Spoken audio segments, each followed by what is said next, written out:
It does my heart good to see that this is so well cared for.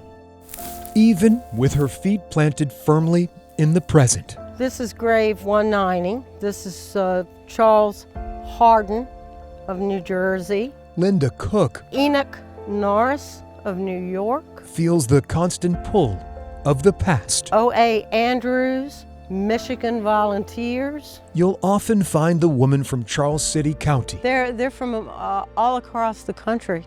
exploring historic cemeteries and battlefields. We're at Malvern Hill. This is the Union line of artillery. Landmarks practically right outside of her back door. For me, it makes it real. It makes it alive. When Lynda is not studying landscapes in person, This is the battle map. she pores over manuscripts and memoirs from another era. It's even better than reading a good novel. The history buff's favorite subject? I love it.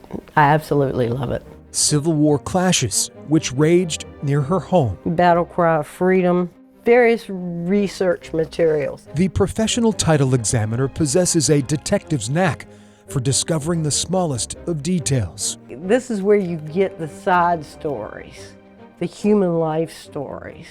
Recently, while researching the 1864 Battle of Jones Bridge, It was right here on the ground we're walking on.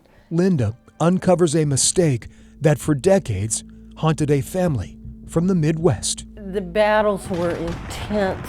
The casualties were just unbelievable. During the fighting, a private named Uriah Scott would eventually meet his fate. It was the 28th Indiana United States Colored Troops, USCT. The Union soldier was buried on a nearby farm more than 600 miles from home. He was wounded June the 23rd. He died June the 25th, 1864. Uriah was just 16 years of age. It just pulls at your heartstrings that somebody that young was involved in that conflict and gave his life. Lynda says what happened years after the young soldier's death made the episode even more heartbreaking. She was one of so many mothers. Lynda uncovers letters from Uriah's mother, Sarah, who never knew what became of her youngest of 3 sons who served. In looking at her inquiries to the War Department and just being a mother myself, I can imagine if I had a lost child and I did not know where to look, it would be agony for me.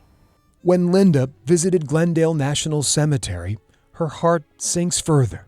The soldier is misidentified. At Uriah's gravesite, the name engraved on his granite marker is wrong. I have looked at the muster records. There was no Robert Scott ever.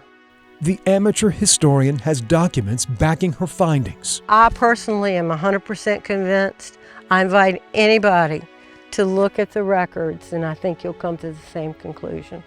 Lynda doesn't fault the crews who shouldered the responsibility of collecting and reburying tens of thousands of soldiers following the Civil War. Unbelievable task.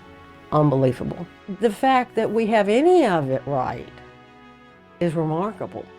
Now the researcher is embarking on a 21st century mission to right a 19th century wrong. The Veterans Administration acknowledges this is the grave of Uriah. She is urging the U.S. Department of Veterans Affairs, which oversees national cemeteries, to update or replace Uriah's marker. All of the Civil War graves are reinterments. Her repeated inquiries haven't been answered, but she remains undeterred. I can't let it rest. I've got to, I feel compelled to take the steps. Lynda is driven by the thought of a fallen soldier and the family he left behind. Her story, Uriah's story, is worth remembering. They're real people with real lives, real stories. Lynda Cooke, a researcher. I'd like to see that corrected, and that has just become a burning passion with me. Determined to literally rewrite history etched in stone. It is just correcting an era that needs correcting. All in the name of a soldier who will forever be 16 years old. I think it's a small thing that we could do to acknowledge all that he gave at such a young age. For I Have a Story. As long as it takes, yeah, as long as it takes. I'm Greg McQuade, I owe that to his mother. CBS 6 News.